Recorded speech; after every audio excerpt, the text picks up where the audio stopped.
soit transformée au nom de Jésus-Christ. Que ta manière de prier, ta manière d'adorer, ta manière de faire la volonté de Dieu soit transformée in the name of Jesus. Alléluia.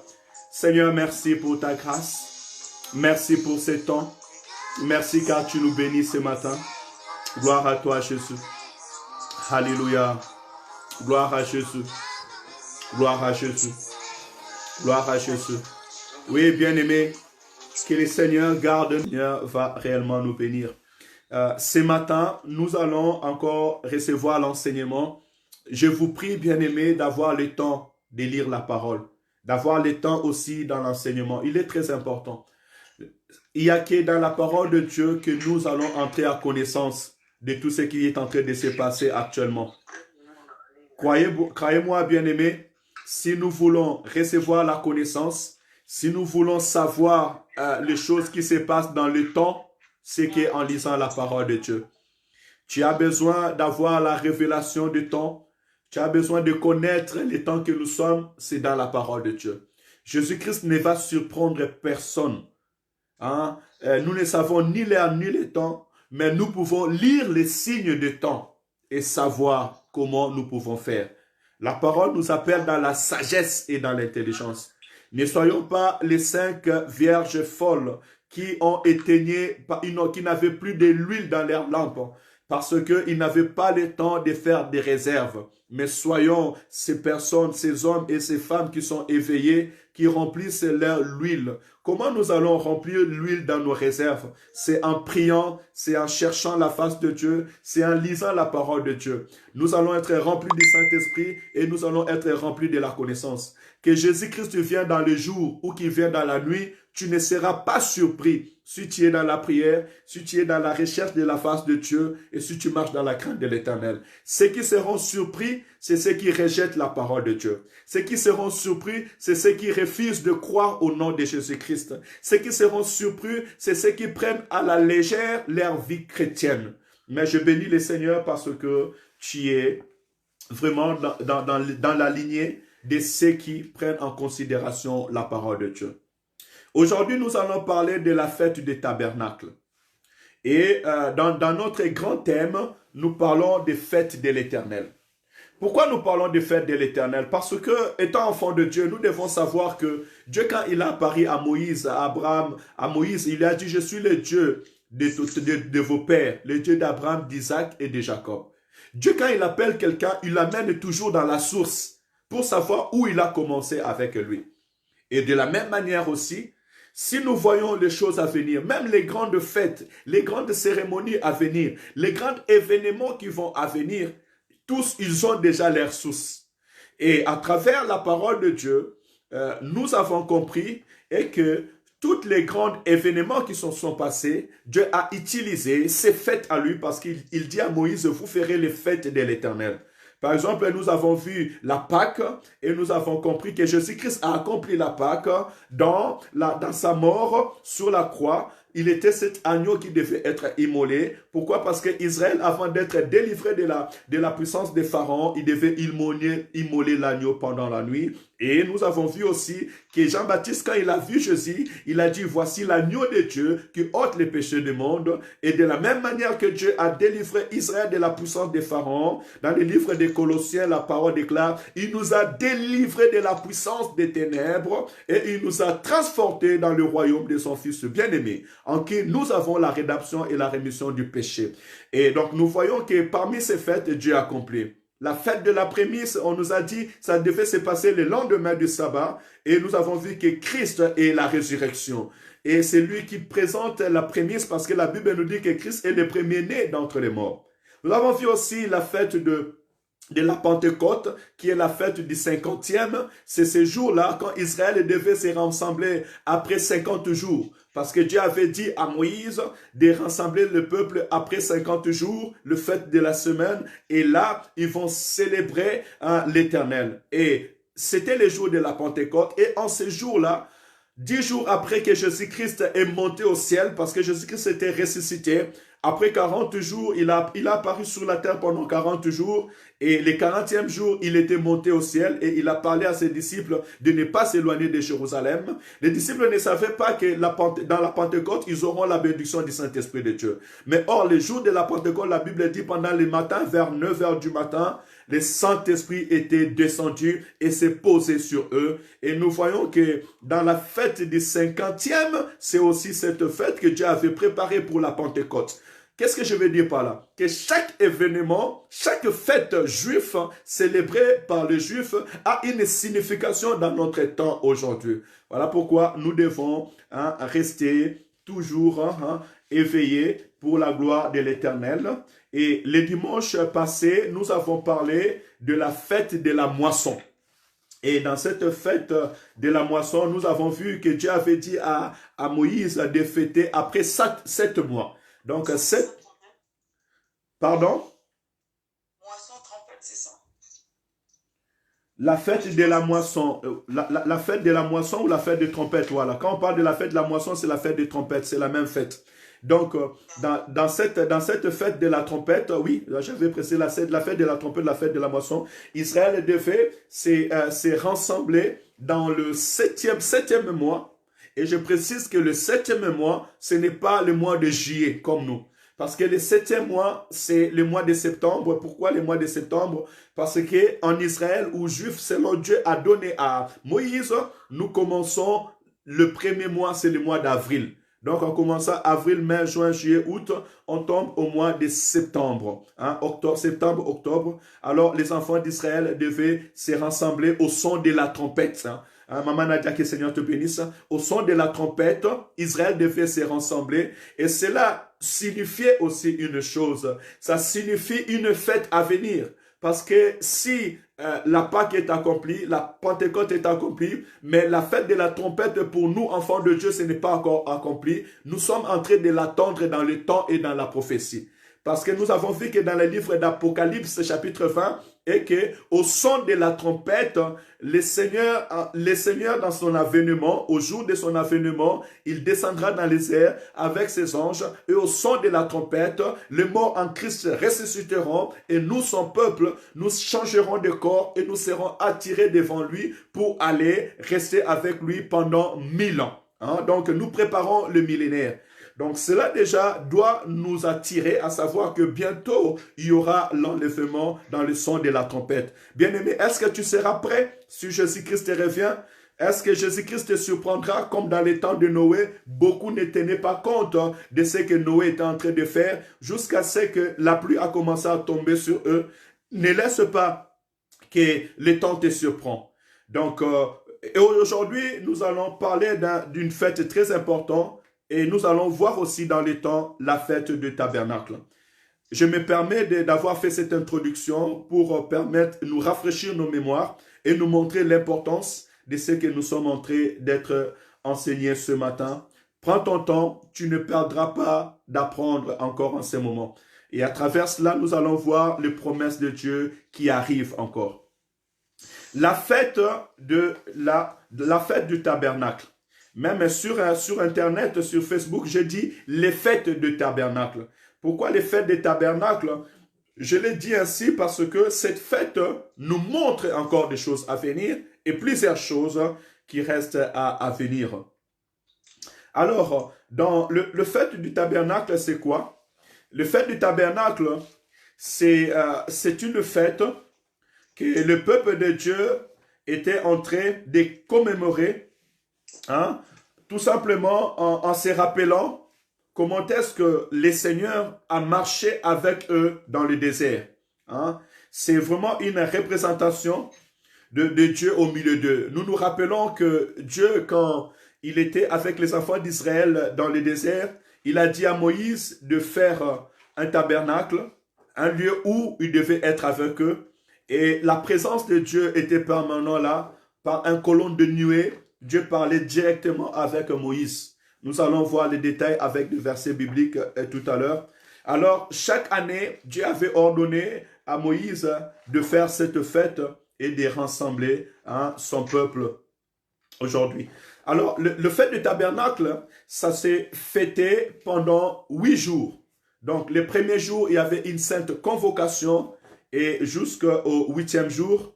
Et durant tous ces jours, les enfants d'Israël devaient sacrifier 70 taureaux, 15 béliers, 110 agneaux et 8 chèvres, hein, avec toutes ces cérémonies et autres par rapport à ces jours. Et ce que j'aimerais dire encore est que cette fête devait se fêter au 7e mois et le 15e jour. Nous voyons, la dernière fois, nous avons dit que la fête de la trompette devait se fêter les premiers jours du 7e mois. Mais là, la fête de tabernacle, elle devait se fêter, ou bien elle s'est faite parce qu'elle est encore célébrée jusqu'à ce jour, hein, au 15e jour, et dès le 15e jour, il devait compter 8 jours et il devait fêter cette fête. Et par là, nous allons voir aussi aujourd'hui qu'est-ce que cette fête devait symboliser dans notre temps. Hein? Et premièrement, ce que je vais nous dire est celle-ci. Nous allons voir la définition tout d'abord du tabernacle, parce que c'est la fête du tabernacle.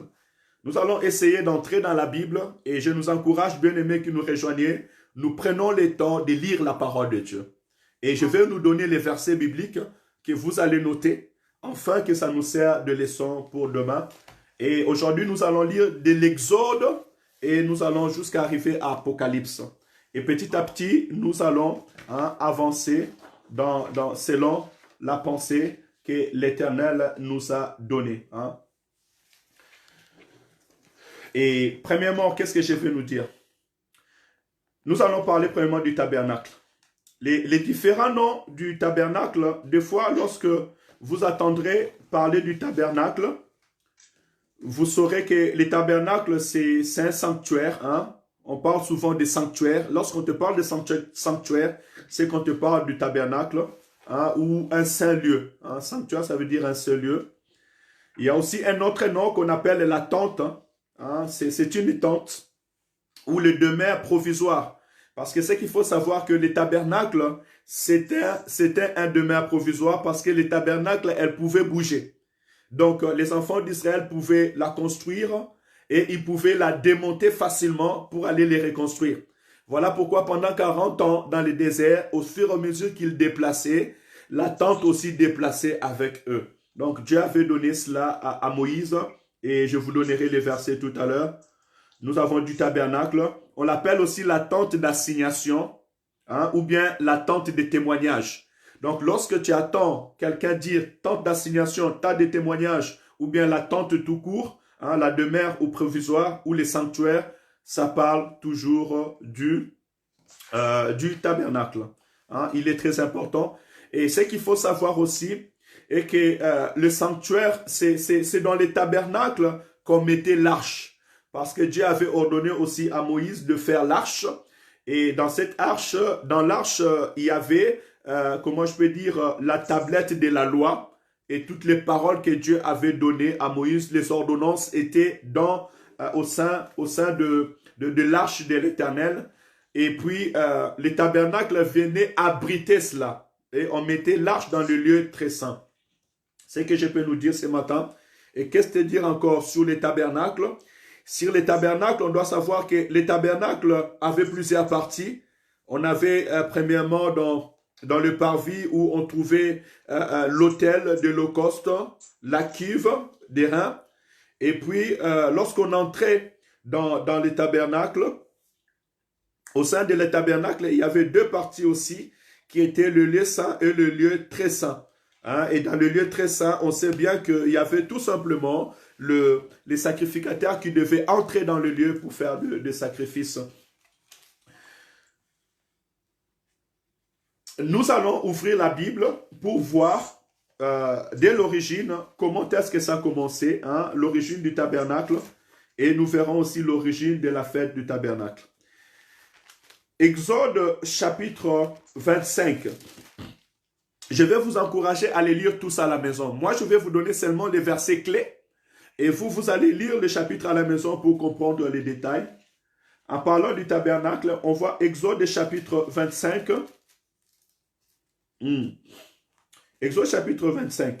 je vais lire du premier verset au verset 9 au départ, et après je vais commencer à sauter pour voir comment est-ce que Dieu avait fait le tabernacle et qu'est-ce qu'il avait recommandé aux enfants de Dieu. Exode chapitre 25, lisons à partir du premier verset au verset 9, et après nous allons commencer à sauter de versets. Les pierres d'onyx et d'autres pierres pour la garniture de l'étoffe et du pectoral. 8. Ils me feront un sanctuaire et j'habiterai au milieu d'eux. Hein, vous voyez, hein, quand je parlais des sanctuaires, donc les tabernacles, c'est aussi les sanctuaires où Dieu habite au milieu de son peuple. Au verset 9, vous ferez le tabernacle et tous les ustensiles d'après les modèles que je vais te montrer. Donc, Dieu s'est mis en gage de montrer les enfants de Dieu, hein, ces tabernacles et les modèles qu'il devait leur montrer. Voilà.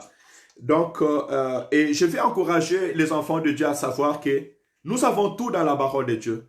Tout à l'heure, je vous ai donné la définition du tabernacle, mais dans le verset 8, vous voyez, Dieu définit lui-même c'est quoi ce tabernacle. Il dit au verset 8, « Ils me feront un sanctuaire et j'habiterai au milieu d'eux. » Donc, le tabernacle était un sanctuaire qui permettait aux enfants d'Israël d'habiter et d'être avec Dieu. Nous sautons directement dans le même Exode chapitre 16 pour gagner du temps. Exode 25 chapitre 16. Exode chapitre 25 verset 16. Verset 16. La Bible dit ceci. Tu mettras dans l'arche tu mettras dans l'arche le témoignage que je te donnerai. Donc, nous voyons, si vous partez à partir du verset 10, vous verrez qu'après avoir construit le tabernacle, avec tout ce que je viens de numérer, parce que le tabernacle devait être construit avec des ustensiles précises que Dieu avait énumérés là-dessus. Et après l'avoir construit, Dieu avait donné à Moïse aussi de faire l'arche. Et l'arche qui devait être abritée dans les tabernacles. Et c'est là où ça nous symbolise au verset 16. Donc, je vous donne le soin de pouvoir les lire à la maison. Il est très important de lire toutes ces choses. Et nous allons voir aussi Exode chapitre 25, verset 22. Qu'est-ce nous dit le verset 22? C'est là que je me rencontrerai avec toi du haut du propriatoire entre les deux chérubins placés sur l'arche du témoignage. Je te donnerai toutes mes ordonnances pour les enfants d'Israël. Nous voyons bien que là dans le verset 22 du chapitre 26, Dieu montre pourquoi il a ordonné à Moïse de pouvoir faire le tabernacle. Premièrement, que ce soit un demeure où les enfants d'Israël devaient être avec Dieu. Voilà pourquoi Dieu s'est manifesté dans une colonne de nuée. Et c'est par là, on a dit que Dieu parlait à Moïse de bouche à bouche. Et non seulement cela, il devait faire l'arche qui devait être à l'intérieur, là où on appelle le lieu très saint. Et dans le lieu très saint, ça devait être couvert. Et il y aura deux chérubins qui se regardent, façonnés en or. Et Dieu dit que c'est là que je viendrai te donner encore des ordonnances, que je te parlerai et je te donnerai des ordres. Donc, c'était vraiment un lieu spécial où Dieu avait donné aux enfants d'Israël, où à chaque fois Moïse et les sacrificateurs devaient aller pour consulter Dieu, pour parler à Dieu.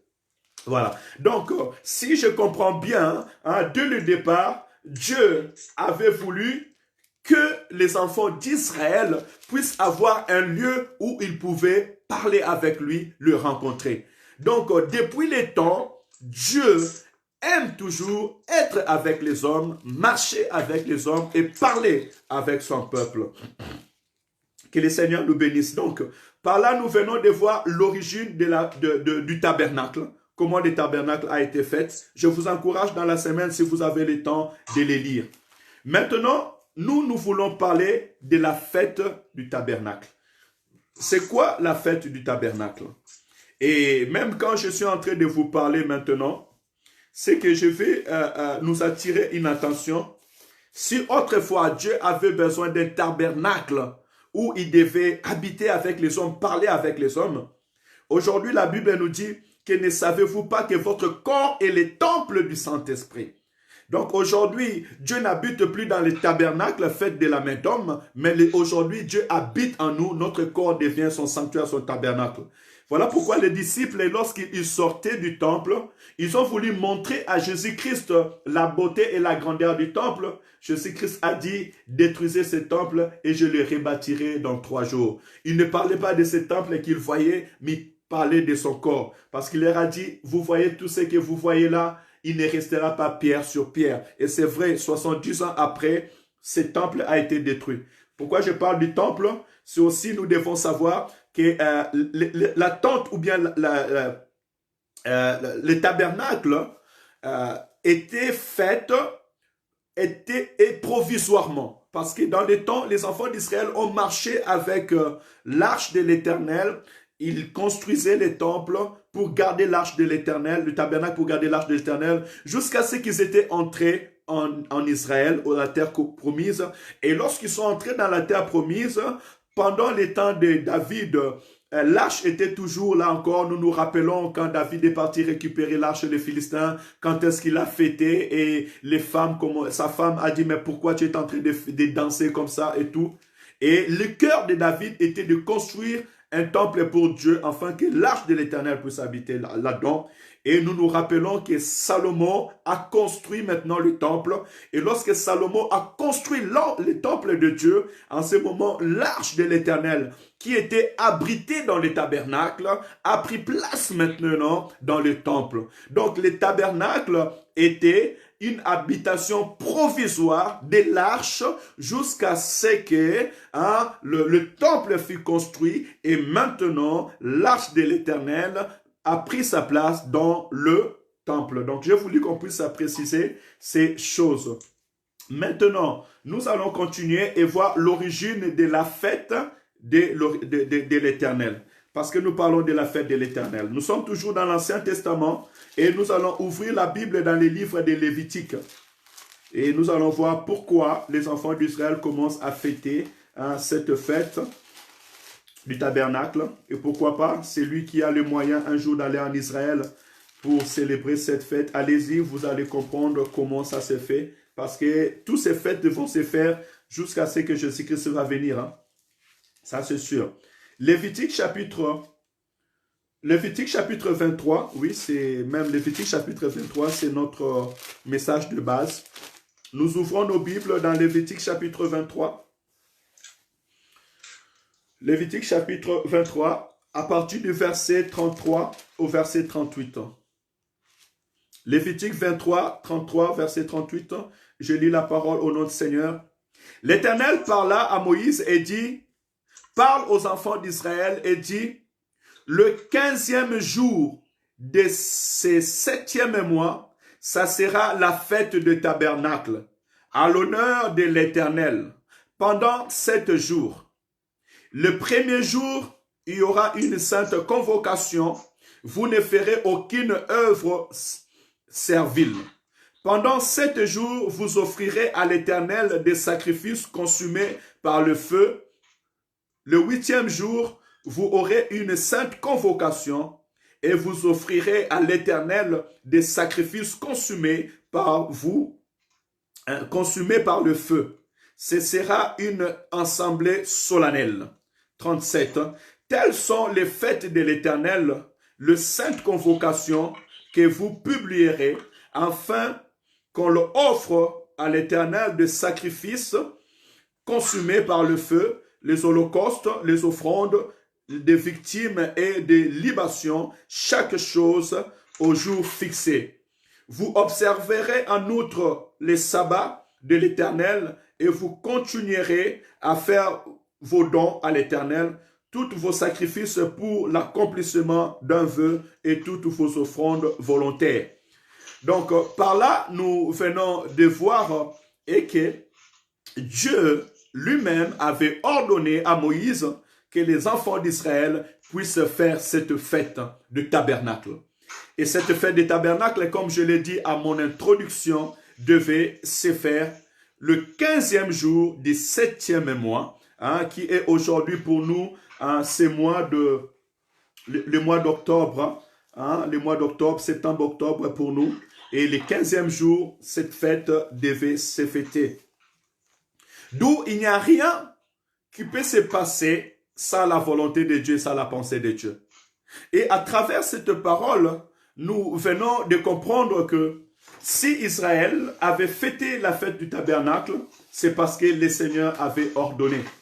Hein? C'est vraiment un point très important à pouvoir soulever. Et aujourd'hui, lorsqu'en Israël on parle de la fête du tabernacle, c'est, j'avais noté, ouais, c'est Sukkot.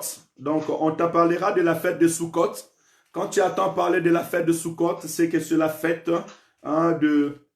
la fête du tabernacle, excusez-moi, et fête dans le 7e mois qui est pour nous le mois d'octobre, hein, pour ne pas dire juillet, parce que juillet c'est dans notre calendrier, mais dans le calendrier juif, on le voit dans le mois de Tishri. Le mois de Tishri, pour ceux qui notent, c'est là où nous voyons la fête de l'Éternel, ou bien la fête du tabernacle, excusez-moi. Maintenant que nous avons vu cette parole, pour ceux qui veulent encore approfondir, vous pouvez voir aussi dans Deutéronome chapitre 16, Deutéronome chapitre 16, verset 13 à verset 15, nous voyons que Moïse est en train encore de rappeler l'ordre pour pouvoir fêter cette fête de tabernacle. Nous pouvons les lire, Deutéronome chapitre 16, verset 13 à verset 15. Deutéronome chapitre 16, verset 13. Deutéronome chapitre 13. Je lis la parole. Au nom de Jésus, tu célébreras la fête de tabernacle pendant 7 jours, quand tu recueilleras les produits de ton aire et de ton pressoir. Tu te réjouiras à cette fête, toi, ton fils et ta fille, ton serviteur et ta servante, et le Lévi, l'étranger, l'orphelin et le veuve qui seront dans tes portes. Hein, au verset 15, tu célébreras la fête pendant 7 jours et en l'honneur de l'Éternel ton Dieu, dans le lieu que choisira l'Éternel, car l'Éternel ton Dieu te bénira dans toutes tes récoltes et dans tout le travail de tes mains, et tu te livreras entièrement à la joie. Là encore, le Seigneur vient d'augmenter un petit détail dans cette fête de l'Éternel. Hein, je salue la présence de l'homme de Dieu, l'église CPL qui nous suit, Évangile Francis soit béni, et aussi notre frère Martin qui nous ont rejoints, et tous nos bien-aimés qui sont en ligne, soyez bénis au nom de Jésus-Christ de Nazareth. Et nous voyons par là, dans les livres de Deutéronome, le Seigneur vient préciser encore pourquoi il a ordonné aux enfants d'Israël de fêter cette fête de tabernacle. C'est afin qu'ils puissent célébrer aussi la bonté de Dieu. Comment est-ce que le Seigneur leur a béni? Par leur récolte, par les fruits de leur travail. Donc, j'aimerais aussi par là que ça nous serve de leçon, nous qui sommes aujourd'hui temple de Dieu, et que nous devons aussi célébrer Dieu, glorifier Dieu, dire à Dieu merci pour ce qu'il accomplit et pour tout ce qu'il fait dans notre vie. Voilà, par ces 2 versets, entre Lévitique et Deutéronome, nous venons de voir l'origine de la fête des tabernacles. Donc, avant qu'il y ait la fête des tabernacles, il y a d'abord les tabernacles proprement dit, qui nous présentaient le lieu où Dieu habitait avec son peuple. Le tabernacle signifiait un lieu aussi où Dieu venait parler avec son peuple. Et elle était aussi un abri dans lequel l'arche devait être pour pouvoir garder les Écritures et l'extension de Dieu. Et j'ai dit aussi dans les temps, les tabernacles, premièrement, s'est mouvé. Donc, le tabernacle a été conçu dans une manière de se déplacer parce que les enfants d'Israël, pendant 40 ans dans le désert, ils s'est déplacés de lieu en lieu. Et lorsqu'ils s'est déplacés, Dieu leur avait donné la sagesse et l'intelligence de pouvoir déplacer ces tabernacles, de pouvoir les démonter et de les remonter. Voilà pourquoi j'aimerais dire à mon bien-aimé, ma bien-aimée, Dieu habite en toi et Dieu marchera avec toi partout où tu seras. Il n'y a pas un lieu où tu peux passer sans que Dieu soit là. Voilà même pourquoi il a fait de nos corps aujourd'hui ces temples, ces demeures, hein, pour que nous puissions les célébrer et l'adorer. Je loue l'Éternel parce que Christ dit que l'heure vient et il est déjà là où les vrais adorateurs adoreront les seigneurs en esprit et en vérité.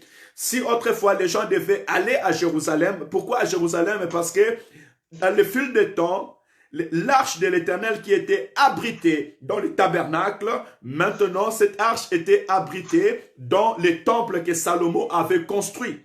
Parce que Dieu avait mis à cœur à David de rassembler tout l'extensile et Salomon a construit et l'arche était dedans. Mais pour nous maintenant, enfants de Dieu, hein, nés de nouveau en Jésus-Christ, nous savons que notre corps maintenant est devenu ce temple, cet tabernacle où est abrité l'Esprit de Dieu, la parole de Dieu, parce que dans l'arche, il y avait le commandement de Dieu, il y avait les préceptes de l'Éternel. Or, Dieu a dit, j'écrirai mes paroles dans vos cœurs.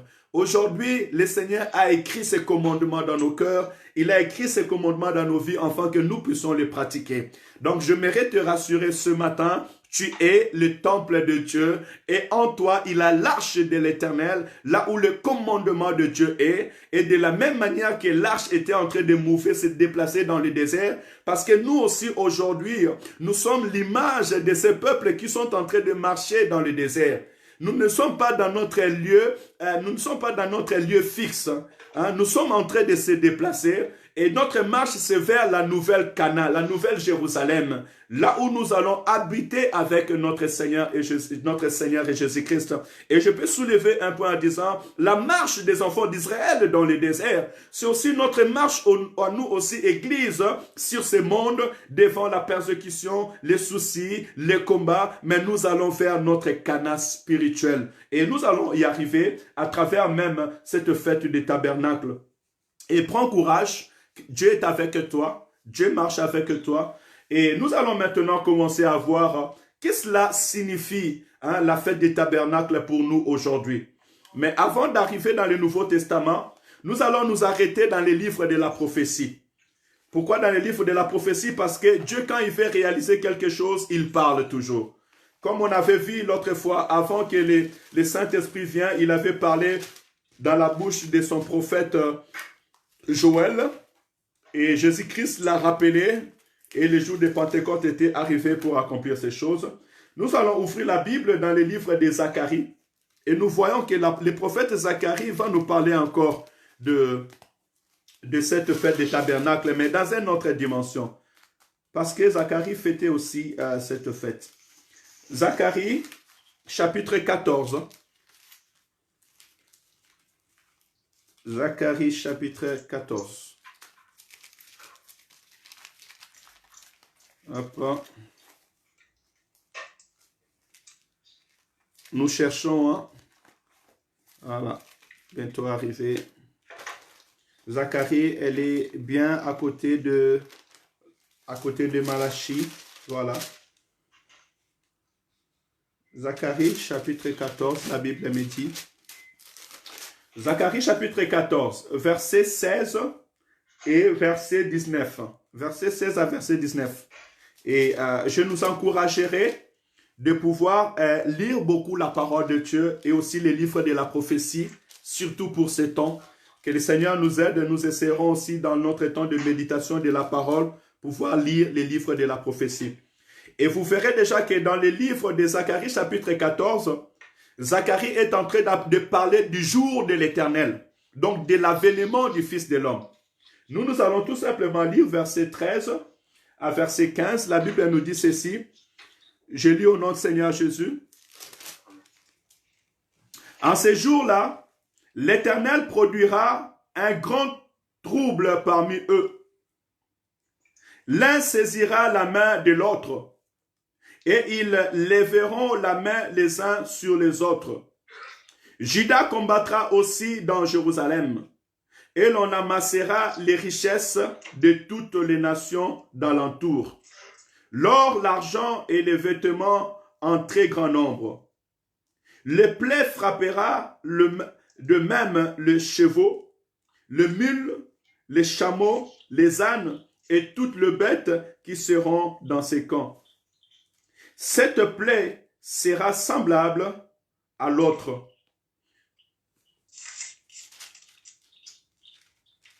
Zacharie, attends, est-ce que je suis dans le bon verset? Zacharie chapitre 14, ouais, à partir du verset 16. Oui, j'avais commencé à lire un peu plus haut. J'étais au verset 13. Je continue à descendre, excusez-moi.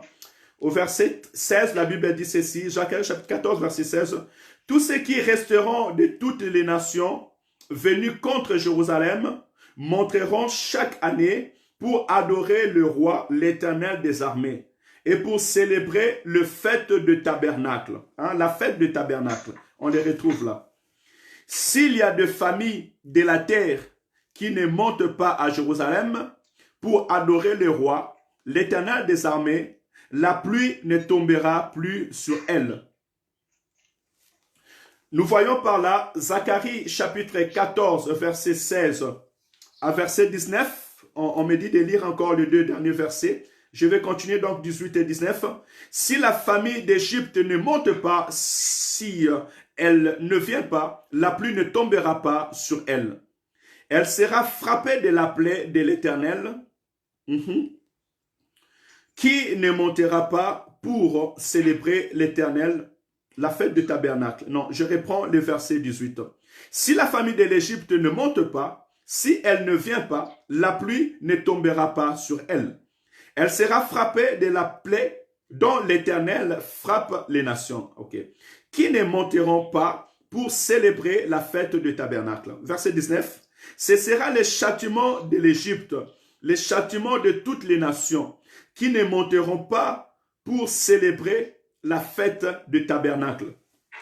Ici, nous voyons Zacharie en train de parler, le prophète Zacharie, il est en train d'annoncer cette fête de l'Éternel dans une autre dimension, dans un autre niveau. Parce que sachant que le prophète Zacharie, lui qui a vécu dans l'ancienne alliance, il fêtait aussi la fête du tabernacle. Et nous verrons aussi même Jésus-Christ, dans son arrivée, il avait fêté la fête du tabernacle. Mais là, Zacharie est en train de nous parler dans les choses à venir, dans l'avènement du Fils de l'homme. Il dit que les nations, le peuple viendront de tous les côtés pour venir célébrer la fête de l'Éternel. Et ces nations qui ne feront pas cette fête, ils seront frappés. Donc déjà, nous voyons qu'il nous amène dans l'avènement du Fils de l'homme. Et plus loin encore, la fête du tabernacle voulait annoncer aussi Christ. Parce qu'à un moment, nous disons Jésus-Christ, c'est Dieu parmi nous, bien Emmanuel, Dieu au milieu de nous.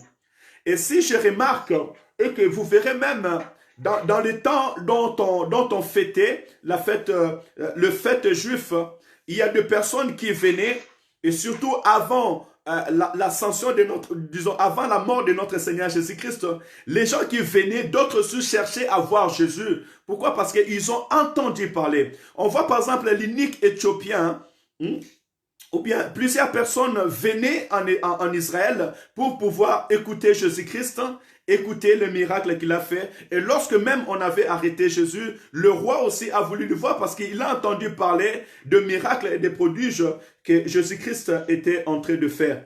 Donc, lorsque nous parlons des tabernacles, nous parlons toujours de la présence de Dieu au milieu de son peuple. Et Christ aussi étant la parole de Dieu, il est lui-même le véritable temple, le véritable tabernacle qui a marché au milieu de son peuple dans les temps de disciples. Mais ici, là où je viens de lire, c'est la prophétie, c'est les choses à venir. Donc, Israël qui écoutait cette parole de la prophétie, ils ont compris que cette fête des tabernacles ne s'arrête pas là, dans le temps où Israël est en train de fêter, mais aussi elle est en train de se voir dans une avenir lointaine, qui fera partie de l'avènement du Fils de l'homme et que toutes les nations pourront bénéficier de cette fête des tabernacles. C'est très important ces choses. Pourquoi? Parce que l'Égypte faisait partie des persécuteurs d'Israël. Donc, en réalité, l'Égypte ne célébrait pas le fête des tabernacles. Les nations qui étaient tout autour d'Israël n'étaient pas censées de fêter la fête du tabernacle.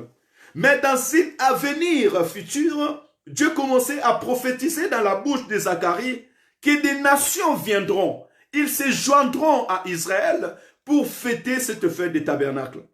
Aujourd'hui même, nous sommes en train de parler de cette fête des tabernacles. Et si vous réalisez aussi dans les temps, plusieurs personnes organisent des voyages en Israël et surtout pendant des fêtes pour aller participer et voir comment les choses allaient se passer. Donc, nous n'allons pas limiter la fête du tabernacle tout simplement dans le temps où ça s'est passé pour commémorer comment est-ce que Dieu a marché avec les enfants d'Israël, la présence de Dieu, la protection de Dieu. C'est un point très important, je vais soulever. Lorsque nous fêtons aussi, ou bien Israël fête la fête du tabernacle, ils étaient en train de fêter aussi la protection de Dieu durant tous les temps du désert. Voilà pourquoi nous aussi, enfants de Dieu, il est très important que nous puissions célébrer le Seigneur Jésus-Christ, sa protection, dira tout notre temps de pèlerinage ici sur la terre des hommes. Parce que comme Israël n'a pas marché seul, la présence de Dieu était là comme un colonne de nuée, colonne de feu. Nous aussi, la présence de Dieu par le Saint-Esprit, il est là pour nous conduire jusqu'à ce que nous allons arriver dans notre véritable Canaan. Nous allons voir dans le Nouveau Testament maintenant comment est-ce que la fête des tabernacles a commencé à être mentionnée. Premièrement, dans les livres de Jean, nous verrons que même Jésus-Christ et sa famille avaient fêté la fête du tabernacle. Jean chapitre 7, verset 2. Jean chapitre 7.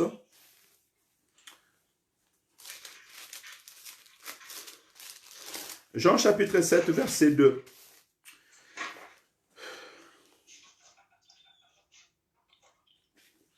Jean chapitre 7, verset 2, la Bible dit, « Or, la fête des Juifs, la fête des Juifs, la fête des tabernacles était proche. » Je vais relater cette histoire un petit peu en faisant la lecture.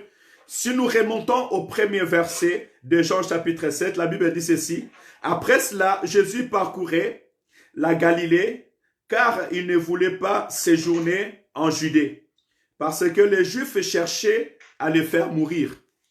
Or, la fête des Juifs, la fête des tabernacles, était proche. Et ses frères lui dirent, « Pars d'ici et va en Judée, afin que tes disciples voient aussi les œuvres que tu fais. » Nous voyons par là déjà que dans le ministère du Seigneur Jésus-Christ, puisque Jésus-Christ a vécu sous la loi, ça il faut qu'on le sache, Jésus-Christ a vécu sous la loi, donc il observait toutes ces fêtes parce que l'Éternel avait ordonné à Moïse que ce soit des fêtes qui seront fêtées perpétuellement. Donc ça doit continuer dans le temps.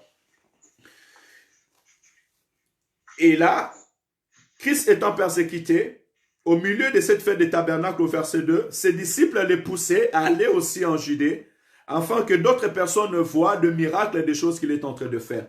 Donc, je vais tout simplement souligner par là quoi et que la fête des tabernacles a été fêtée et Christ lui-même a vécu cette fête des tabernacles. Mais maintenant, nous allons voir qu'est-ce que la fête du tabernacle symbolise dans notre temps. C'est ce qui est très important. Dans le premier partie, nous avons vu l'origine de cette fête. Comment est-ce qu'elle a été faite? Maintenant, qu'est-ce qu'elle nous symbolise? Si pour les enfants d'Israël, elle symbolisait la protection de Dieu, la présence de Dieu au milieu d'eux, la bénédiction de Dieu dans leur récolte. Mais aujourd'hui, la fête de l'Éternel, elle nous symbolise quoi? La fête du tabernacle, pardon. Nous allons ouvrir la parole de Dieu et c'est de là que je vais étirer mes exemples. Ouvrons déjà la parole dans 2 Pierre chapitre 3. 2 Pierre chapitre 3. Et je vais prier à nos frères et sœurs qui sont sur Messenger d'éviter de bouger parce que tout ce que vous faites, même vous bougez les assiettes, nous l'attendons et ça dérange d'autres frères. Si on peut consacrer ce temps à Dieu, ça sera bien, s'il vous plaît. 2 Pierre chapitre 3.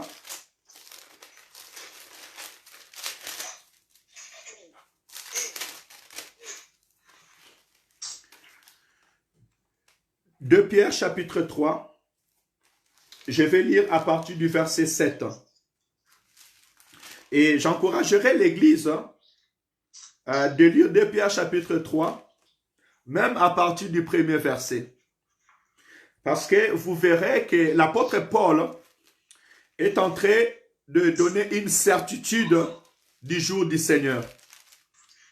À travers ce que l'apôtre Pierre est en train de donner une certitude du jour du Seigneur. Et à travers ce que l'apôtre Pierre est en train de dire, ça vient pour prévenir l'Église de l'avènement du Fils de l'homme. Moi, je vais commencer à lire à partir du verset 7. Je lis la parole au nom du Seigneur Jésus. Mais par le même parole, le ciel et la terre d'à présent sont gardés et réservés pour le feu, pour les jours du jugement et de la ruine des hommes impies.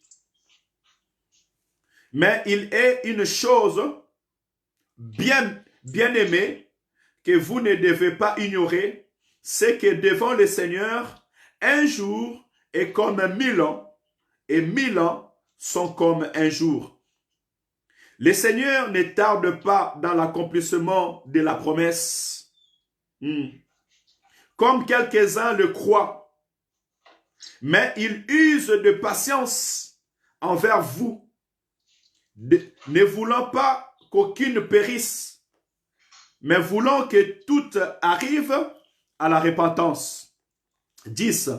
Le jour du Seigneur viendra comme un voleur. En ces jours, les cieux passeront avec fracas et éléments embrasés se dissoudront et la terre avec les œuvres qu'elle renferme se consumeront. Se consument. Je vais continuer la lecture jusqu'au verset 13. Je suis au verset 11. Puisque tout cela est en voie de dissolution, combien votre conduite et votre piété doit être sainte.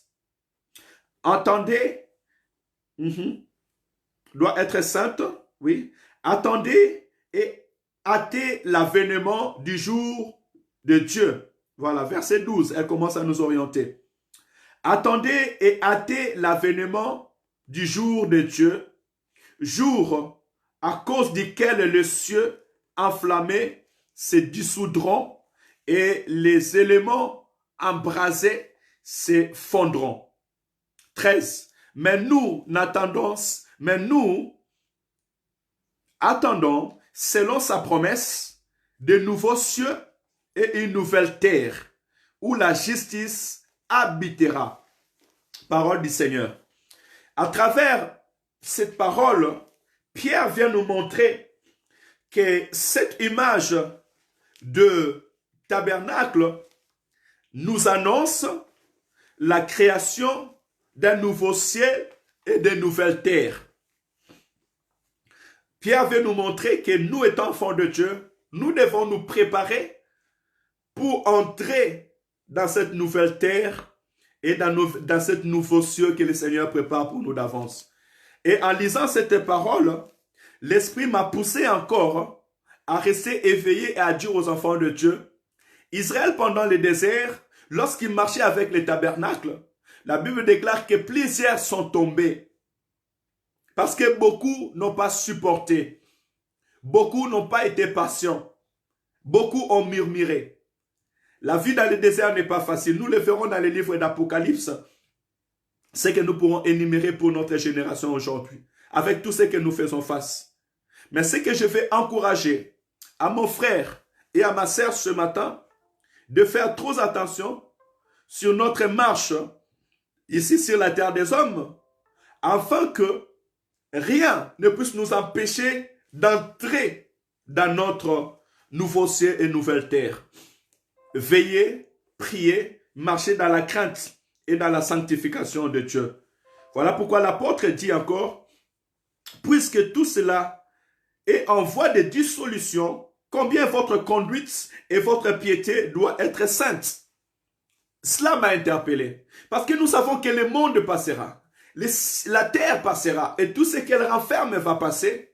Combien notre conduite et notre piété doit être sainte. Un appel à la sanctification. Un appel à la purification. Parce que nous marchons avec le Seigneur. Le Seigneur est avec nous et il nous appelle dans la sanctification, dans la sainteté. Réfléchissons un peu. C'est la deuxième génération des enfants d'Israël qui sont entrés à Canaan. Et nous aussi, nous sommes dans cette marche pour entrer dans notre Canaan spirituel. Nous allons arriver dans le livre d'Apocalypse. Je t'appelle, mon frère et ma soeur, de ne plus murmurer, mais de prendre ta vie en considération, voyant les choses à venir, voyant la promesse à venir. Retenez cette parole de Pierre, chapitre 3, verset 11, que notre conduite soit dans la piété, dans la sainteté. Changeons nos comportements, parce que ce monde va passer. Et les grands jours arrivent. Maintenant que nous voyons que la fête du tabernacle symbolisait cet grand événement à venir, ou bien elle nous amène dans l'avènement du Fils de l'homme, nous comprenons directement que cette fête du tabernacle, cet rassemblement du tabernacle, parce que faites la différence entre les tabernacles et la fête du tabernacle. Les tabernacles, c'était le lieu où Dieu habitait au milieu de son peuple, où il parlait à Moïse dans un colonne de feu bouche à bouche. Mais la fête du tabernacle, elle symbolisait toutes ces choses. Elle symbolisait la présence de Dieu au milieu des enfants d'Israël en Égypte. Elle symbolisait aussi comment est-ce que Dieu a parcouru avec les enfants d'Israël et il les a protégés nuit et jour jusqu'à ce qu'ils soient entrés dans Canaan. Et nous avons dit, c'est aussi cette image de Dieu qui est avec nous, qui habite avec nous, parce que aujourd'hui Dieu habite en nous par son esprit qui est là dans nos vies. Et nous sommes devenus ce temple. Et l'arche de l'Éternel, c'est nos cœurs, là où Dieu a écrit ses paroles dans nos cœurs. Parce que Dieu a dit que j'écrirai mes paroles dans vos cœurs. Et comme Israël était dans le désert et allait jusqu'à Canaan, nous aussi et l'Église, nous sommes dans ce monde et nous sommes dans notre pèlerinage jusqu'à ce que nous allons entrer dans notre Canaan spécial. Alléluia. Que le Seigneur soit loué. Et je vais t'encourager dans cela. C'est dans ta marche de la perfection. Dans la marche de la perfection, si je vais entrer encore, je vais encore m'asseoir dans le désert, Dieu a appris les enfants d'Israël à lui faire confiance. Dans le désert, Dieu a appris les enfants d'Israël à marcher selon sa pensée. Dans le désert, Dieu a appris à les enfants d'Israël à dépendre de lui, à se dépouiller des dieux égyptiens, du comportement égyptien. Voilà pourquoi aussi, nous aussi aujourd'hui, le Seigneur, à travers ses serviteurs, à travers ses envoyés, est en train d'apprendre aux enfants de Dieu et à travers son esprit, Dieu nous apprend à nous dépouiller des mauvaises natures. La Bible nous a dit et que nous devons nous dépouiller du vieux levain, du mauvais comportement, de l'œuvre de la chair. C'est le temps où nous devons abandonner tout ce qui est mondain et prendre cette nouvelle nature. À travers l'enseignement, nous prenons la vie de la perfection, la vie de la sanctification, afin que nous soyons prêts pour entrer aussi dans notre Canaan spirituel. Donc, il est très important que nous puissions tous ensemble prendre en considération cette vie que nous menons avec le Seigneur. Maintenant que nous sachons que la fête du tabernacle nous a menés vers l'avènement du Fils de l'homme et le nouveau ciel et le nouveau terre, nous allons voir maintenant que nous dit Apocalypse chapitre 21. Apocalypse chapitre 21 vient encore nous parler de ces choses. Nous allons lire Apocalypse chapitre 21 du premier verset jusqu'au verset 7. Apocalypse chapitre 21, verset 1 jusqu'au verset 7.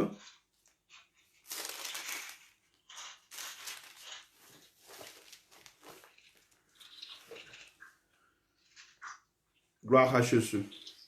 Apocalypse chapitre 21. Je lis la parole au nom du Seigneur Jésus. À partir du premier verset. Puis je vis un nouveau ciel et une nouvelle terre. car le premier ciel et la première terre avaient disparu, et la mer n'était plus. Et je vis descendre du ciel d'auprès de Dieu la ville sainte, la nouvelle Jérusalem, préparée comme une épouse qui s'est parée pour son époux. J'entendis une trône. Écoutez bien aimé, s'il vous plaît, que celui qui est en train de travailler arrête de travailler, que celui qui est en train de préparer arrête de préparer, parce que vous dérangez les frères et sœurs. Soit vous allez sur Messenger et vous quittez le Messenger, vous allez sur Facebook. Parce que tout ce que vous faites, vous dérangez complètement les frères qui sont en ligne. S'il vous plaît. S'il vous plaît. Hein? Tu ne peux pas écouter la parole de Dieu en train de préparer et de bouger les assiettes. Excusez-moi ceux qui nous suivent, parce que nous avons nos frères aussi qui sont sur Messenger. S'il vous plaît, les mamans qui sont à la cuisine, vous dérangez vos frères et sœurs.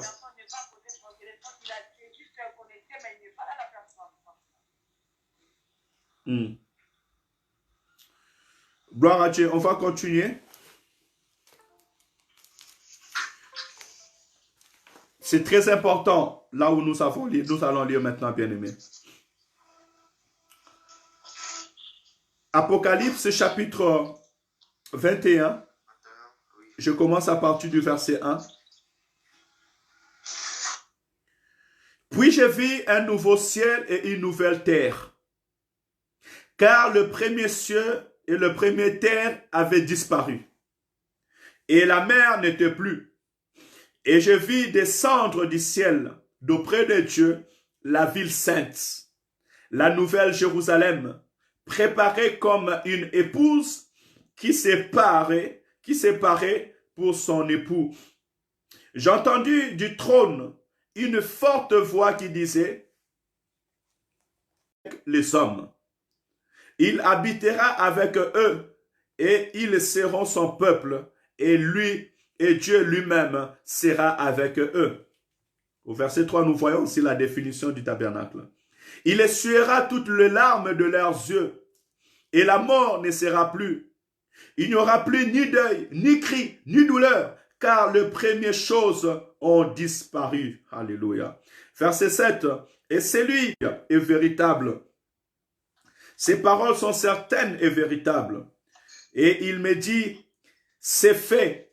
Je suis l'alpha et l'oméga, le commencement et la fin. À celui qui a soif, je donnerai de la source d'eau de la vie gratuitement.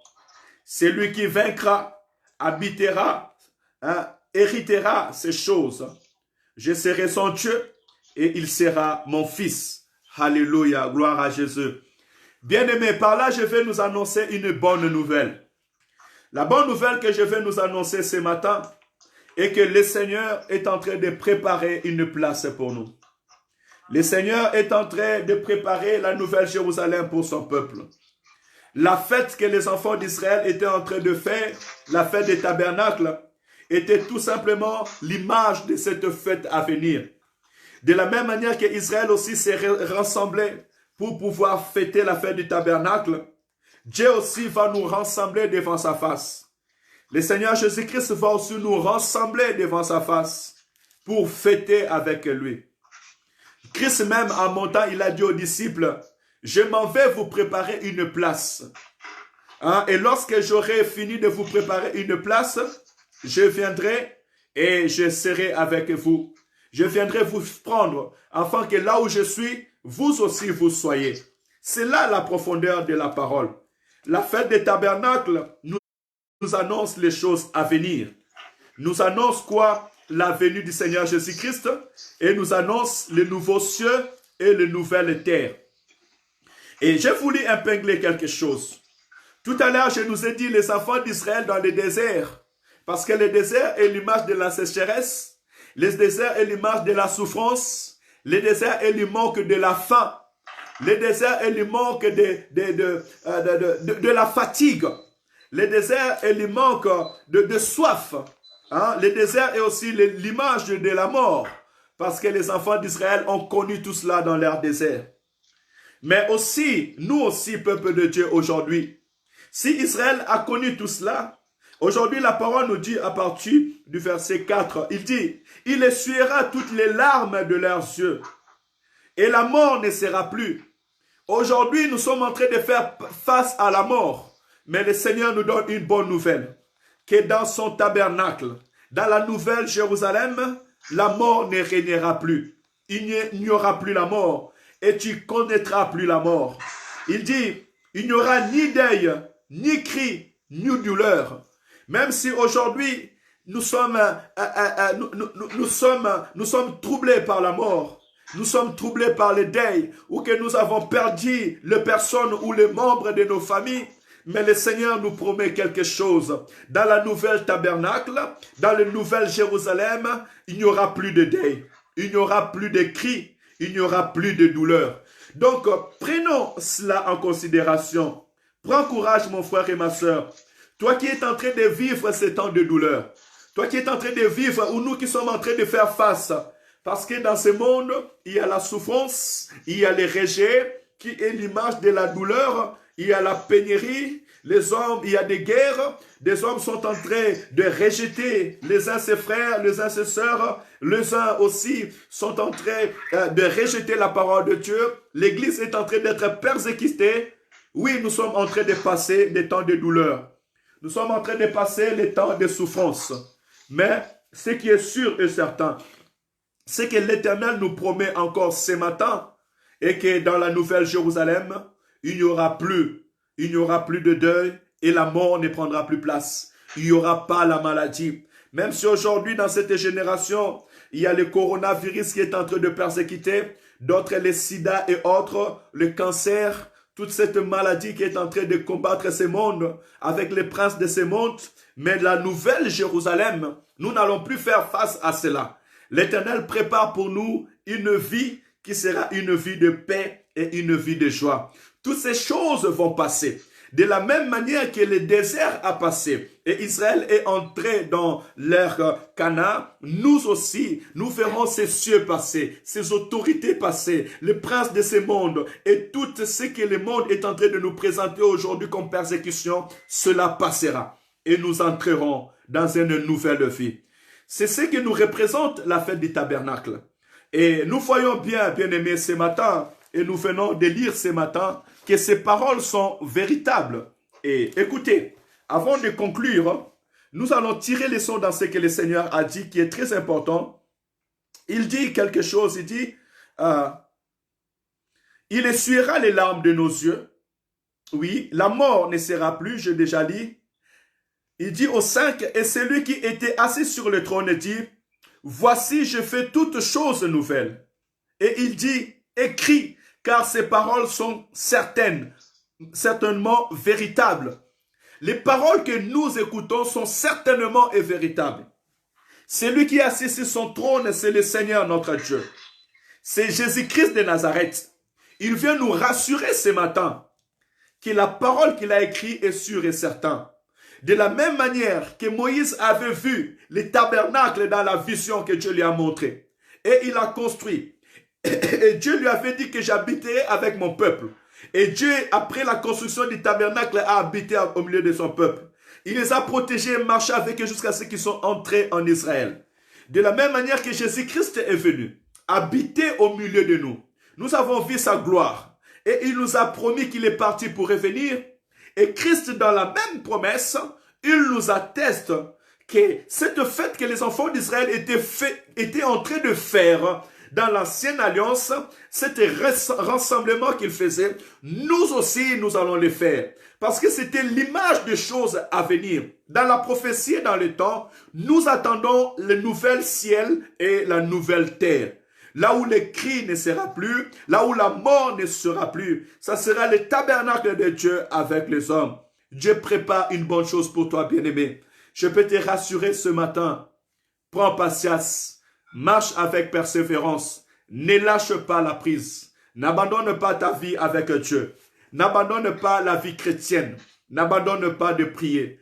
Persévère. Parce que la parole déclare, celui qui persévérera jusqu'à la fin sera sauvé. Alléluia. Celui qui persévérera, il vaincra et il aura cet héritage. Alléluia. Si tu vaincras, tu auras cet héritage. Tu hériteras le royaume de cieux. Prenons cela en considération, bien-aimés. Il y a un héritage qui nous attend. C'est être devant la face de l'Éternel. Un moment, nous ne pleurons plus et Dieu essuiera les larmes de nos yeux. Que le Seigneur nous bénisse. Nous bénissons le nom de l'Éternel et nos yeux maintenant doivent être tournés vers l'avènement du Fils de l'homme. Toutes ces paroles, nous sommes en train de les lire pour que nous puissions comprendre qu'il y a l'avènement du Fils de l'homme. Cette parole est véritable. Jésus-Christ revient. Il vient réparer toutes choses. Il vient reconstruire toutes choses. Tout le mal que nous voyons amène le monde à la destruction. Mais nous, les enfants de Dieu, nous sommes amenés à vivre une vie de sainteté, une vie de crainte de l'Éternel, parce que nous attendons notre Canaan. Bien-aimé, toi, qu'est-ce que tu attends? N'attends pas seulement les futilités. Tu attends quoi? Jésus-Christ revient. Dans tout ce que tu attends là, mets en avant la venue du Seigneur Jésus-Christ. Répare ta relation avec Dieu. Répare ta vie avec le Seigneur. Répare ta relation avec tes frères et sœurs. Sanctifions-nous. Sanctifions-nous, bien-aimés. Parce que le jour du Seigneur arrive. Nous voulons vivre le véritable tabernacle. Le tabernacle que Moïse avait vu là-haut. Nous voulons être dans le sanctuaire de Dieu et vivre avec Dieu pour l'éternité. Donc voilà ce matin, mes bien-aimés, ce que voulait nous signifier la fête du tabernacle et le tabernacle. Et nous voyons par là les plans de Dieu, les projets de Dieu pour notre vie. Que le Seigneur nous bénisse. N'oubliez pas, vous êtes les temples de Dieu. Aujourd'hui, vous êtes ce tabernacle vivant. Dieu habite en vous et en vous, il a écrit sa parole. Hein? Vivez comme tel, gardez les chandeliers allumés. Parce que dans les tabernacles, il y avait les chandeliers qui étaient allumés dans le lieu saint, dans le lieu très saint, et les chandeliers n'étaient jamais éteints. Que ta lumière ne s'éteint pas, que le Saint-Esprit ne s'éteint pas en toi, que le Saint-Esprit reste toujours là, reste toujours allumé pour la gloire du Seigneur notre Dieu. Gloire à Jésus, nous sommes arrivés à la fin. Nous allons prier, remercier le Seigneur pour ce temps et pour la parole. Croyez-moi, cela n'est pas facile de pouvoir tirer la leçon de Genèse jusqu'à aujourd'hui. Et là, vraiment, nous sommes entrés dans le temps de la parole prophétique. Mais nous bénissons le Seigneur parce que Jésus dit à celui qui a soif, je mettrai en lui la source d'eau de vie. C'est à l'aide de l'Éternel que nous arrivons à puiser ces paroles pour communiquer au peuple de Dieu. Que le Seigneur vous bénisse. Et ma prière ce matin est que le Saint-Esprit puisse venir augmenter ce que moi je n'ai pas lu par rapport à tous les versets que je vous ai donnés. Lisez-la un par un, répétez-le chapitre par chapitre et je sais que le Seigneur va encore venir nous ouvrir les yeux parce que nous connaissons à partie et le reste c'est l'œuvre du Saint-Esprit. Que le Seigneur mon Dieu nous bénisse. Prions au nom de Jésus. Disons à Dieu merci pour la nouvelle Jérusalem. Disons à Dieu merci parce qu'il prépare un lieu pour nous. Il prépare une vie pour nous, là où il n'y aura pas de mort, là où il n'y aura pas de deuil, là où il n'y aura pas d'angoisse. Dis à Dieu merci, parce qu'il n'a pas jugé bon d'habiter dans le lieu qu'a fait les mains de l'homme. Aujourd'hui, Dieu a fait de toi son temple. Tu deviens l'arche de l'Éternel. Dis à Dieu merci parce qu'il habite en toi. Autrefois avec Israël, il a habité sous les tentes. Il s'est abrité sous les tentes. Il a abrité son alliance et sa parole sous les tentes. Mais aujourd'hui, l'Éternel habite en toi. Aujourd'hui, l'Éternel a fait de ton cœur sa demeure, l'arche de l'Éternel. Il a écrit sa parole dans ton cœur. Bénis le nom de l'Éternel. Glorifions le nom de l'Éternel. Alléluia, Jésus. Gloire à ton nom, tendre Père. Sois élevé, Père éternel. Sois glorifié, notre Seigneur et notre Dieu. Papa, merci, car tu as fait de moi ton temple. Seigneur, merci, car tu as fait de moi les lieux où abrite, Seigneur, Père éternel, Seigneur, tes ordonnances. Si autrefois les ordonnances est abritées, Seigneur, dans un temple, si les ordonnances abritées, Père éternel, dans l'arche, aujourd'hui je suis devenu ce temple. Aujourd'hui à moi tu as mis ton arche, Seigneur. Tu as écrit ta parole dans mon cœur. Tu as écrit ta parole dans le cœur de mon frère et de ma sœur. Seigneur, je te dis merci. Louange et gloire à ton nom, Saint d'Israël. Béni soit ton nom, Saint d'Israël, car tu as jugé bon, que ta présence soit là. Tu as jugé bon, que ta présence puisse être en nous, Père éternel. Nous te bénissons. De la même manière, tu parlais avec Moïse. Aujourd'hui, tu nous parles, Seigneur. Tu parles à notre être, à notre esprit. Nous te célébrons, Jésus-Christ. Alléluia. Père éternel, merci aussi pour les choses à venir.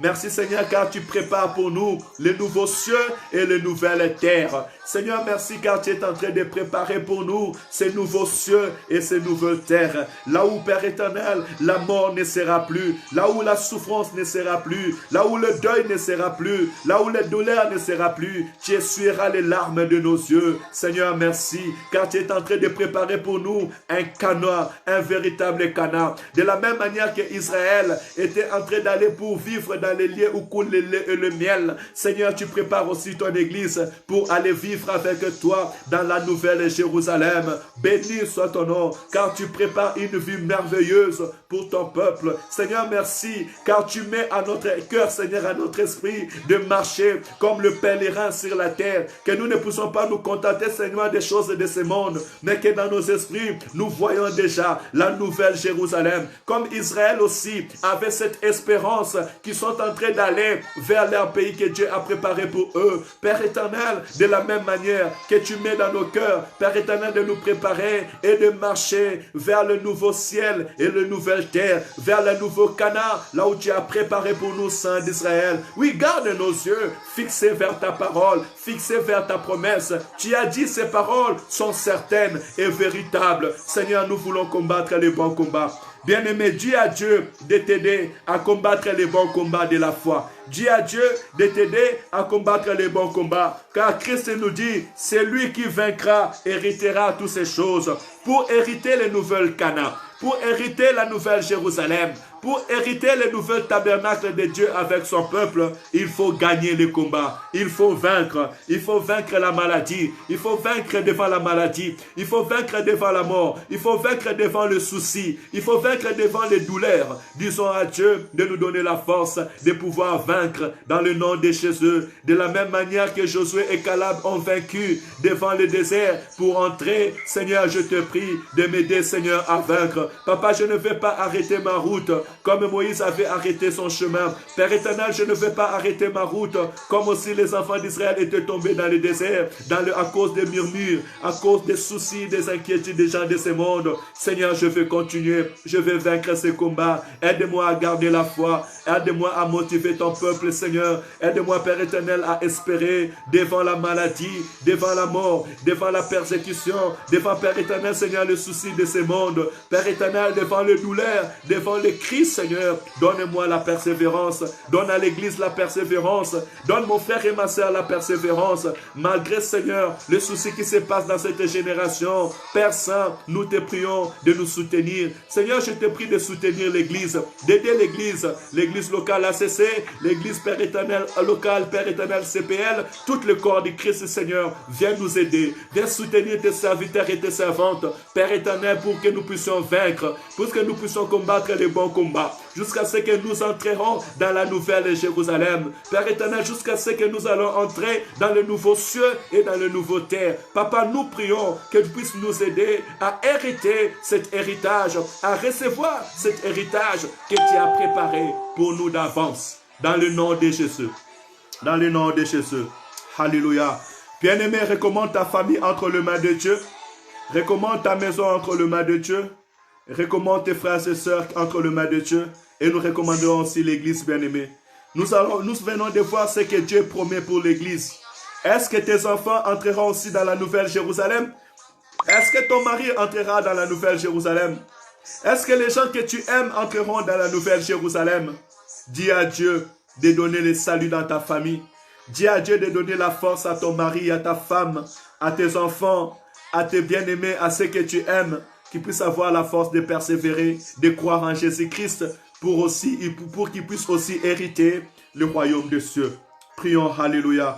Seigneur, je recommande ma famille, je recommande ma maison, je recommande mes enfants entre tes mains, Seigneur. Papa, fais grâce que ton salut demeure et reste dans ma famille.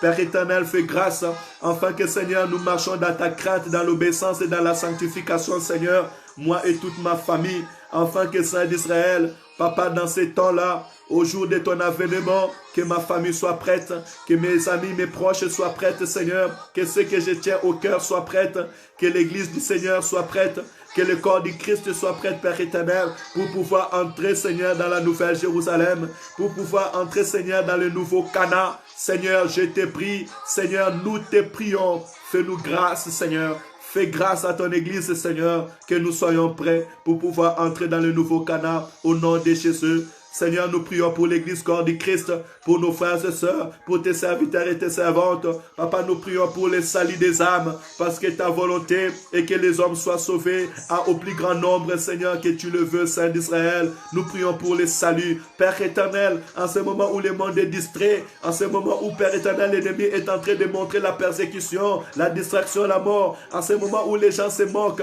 et disent que votre Dieu ne reviendra pas, comme le dit aussi, Père éternel, dans le livre des 2 Pierre, Père Saint, en ce moment où les gens disent, depuis qu'il avait dit qu'il va venir jusqu'à quand, Seigneur, nous sommes rassurés et nous voulons rassurer nos frères et sœurs que Jésus-Christ revient. Papa, la parole déclare, un jour à tes yeux, c'est comme 1000 ans, Père éternel. Papa, tu ne tardes pas dans tes promesses. Voilà plus de 2000 ans que, Père éternel, tu as monté, Saint d'Israël, qui symbolise comme 2 jours, Saint d'Israël. Nous nous approchons au 3e jour. Nous nous approchons, Père éternel, au 3e jour. Seigneur, nous te prions. Fais-nous grâce. Guéris, sauve. Père éternel, que les saluts